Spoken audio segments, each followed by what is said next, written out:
Greetings loyal subscribers and honoured guests. Welcome to episode 18 of Covertape Chaos Zzapped, where this time we will be looking at the tape that came alongside issue 73 of the magazine from May 1991. Taking pride of place on the front cover of this issue was Skull and Crossbones, which is the first time I've ever heard of this game. After looking up on Lemon64, I discovered that the programmer was none other than Colton Handley, who has made a triumphant return to C64 game development over the last few years, with titles like Run and Gun, Millie and Molly and Grid Picks. That in itself is enough to pique my interest, but it's also pirate themed, so I'm definitely going to have to track it down and give it a play at some point in the future. Elsewhere in the mag, the Rowland brothers are showing off the very first pictures of Creatures 2, which was a highly anticipated release for me at the time, having thoroughly enjoyed and played the original to bits. Time to start plundering the tape for its booty though. Yarr, matey!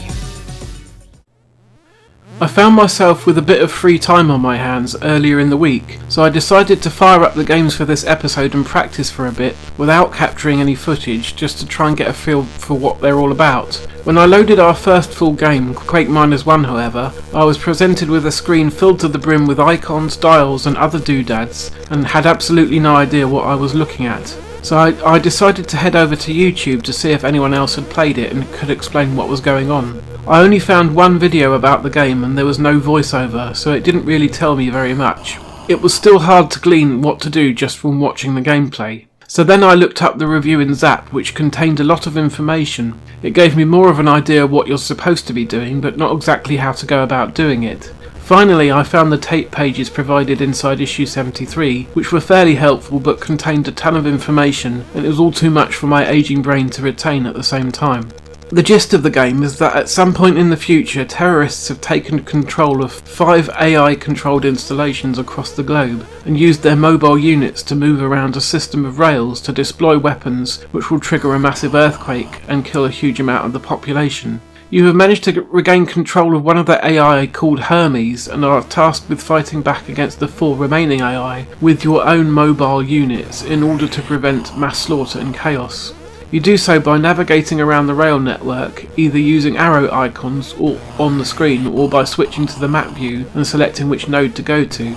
You will encounter hostile gun emplacements which you will need to blow up with your missiles and other weaponry, and the AI will be deploying their own mobile units to try and retake Hermes while you are trying to stop them. If you lose Hermes, it's an instant game over. Quake Minus One is a very interesting concept from the mind of Mike Singleton, who of course was responsible for recreating Lords of Midnight, an extremely highly regarded game. So the Zzapped crew were expecting big things from this game, and if you read their comments in the review, they were very disappointed in the final product. They all said the game was way too overcomplicated, and unfortunately the instructions that came with the original release didn't even explain how to play the game properly. Even when you do have some decent instructions, it is still very hard to learn the game, as there are so many different modes and other elements you need to keep track of. I suspect there is actually quite a gripping game in there somewhere, at least judging from the scores that most other magazines gave the game. For example, 8 out of 10 from C&VG, 5 out of 5 from Commodore User, and 9 out of 10 from Your Commodore. Like me though, Zzapped struggled to understand what to do and ended up giving Quake Minus One a score of 67% as a result. Their final comment was, "Not the outstanding release expected, but still a good game that was unfortunately let down by its poor documentation." Next up is the latest offering from Hewson's Rack-It label. This time it's a platform shooter called Orion, which thankfully is quite a bit easier to understand than Quake Minus One. You are given a chemical formula that you need to make by collecting the component parts. In order to do so, you have to choose from one of 4 planets in the Orion star system, beam down, and then kill wave after wave of enemy stormtroopers who are attempting to do the same thing, until they drop what you need. When I say stormtroopers, I mean it. The character you control and many of the enemies look just like the proper stormtrooper from Star Wars. My main issue from playing this game is that it's not clear which planet you need to go to in order to find which element, unless all the elements can be found on any of them. If that is the case though, why choose one? The different planets themselves are essentially palette-swapped versions of each other, so that one looks a bit watery, another icy, or a desert planet, or a lava planet. They vary up the platforms on each one a bit, but they do feel very samey. The enemies have an annoying habit of rushing into you or spawning on top of you, and then just keep coming at you from both sides and through doors that lead to other parts of the planet. All in all, rather boring really. Zzapped didn't give this one the full review treatment, but they did bung it in a budget roundup. They said it was boring, lamented what had become of the once great Graph Gold, gave it 46% and said, "Don't buy it." If we flip the tape over to side B, we find my favourite offering for this issue, a budget horizontal shooter once again from Hewson's Rack-It label called Slayer. I have recently been lamenting the lack of pick up and play action games on these tapes that are easy to get into, so it's nice to finally have one here. As far as this sort of game goes, it's pretty decent in my opinion. The graphics are nice for the time and move along briskly and smoothly with no nasty slowdown or flickering, and there are a variety of power-ups to collect, including a little purple ball that orbit your ship and protect you for a time, better lasers and a three-way shot. There are also some big and nasty end-of-level bosses to do battle against. It suffers from the same thing that a lot of shooters do, in that if you die you lose all of your power-ups, making it that much harder to progress. It's fairly standard stuff for the genre really. Slayer is a pretty tough game. In my time with it I have made it to the end of the first level, but I haven't yet beaten the boss. I have no doubt with a bit of more practice I could make it through though. I don't like to cheat on games like this. It's more fun to develop your skills and actually get better than it is to brute force your way to the ending. The trouble is that there are quite a few games like this to choose from on the C64, and this one, while fairly solid, is pretty unremarkable all in all. Apparently there are only 3 levels, but this was sold as a budget game, so it's still pretty decent value for money.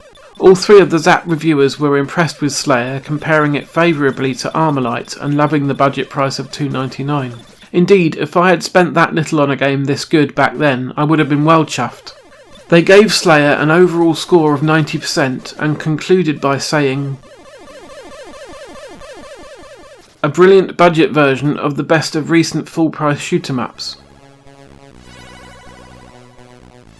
Well, I think it doesn't reach the heights of those full-price games that they are referring to, i.e. Armalite, Salamander and Katakis. It is a very solid effort, a worthy addition to this tape, and a refreshing blast of action after some of the recent offerings. Finally, we have not a full game or a demo, but a collection of music tracks to enjoy. These come courtesy of Ashley Hogg and Genesis Software. The first track is a remix of the title tune from CJ's Elephant Antics, which was one of my favourite budget games of the time. Imagine a game very similar to the New Zealand story, but with a price tag of about £3 and starring a peanut shooting elephant, and you've got it. Then there are 2 medleys of classical music, and finally an original composition to enjoy. You can choose which SID chip you've got, which will boost the volume level of certain sound samples if you have the latest C64C model, which is a nice considerate thing to offer. These are some nice tunes to sit back and enjoy for a while. Bravo!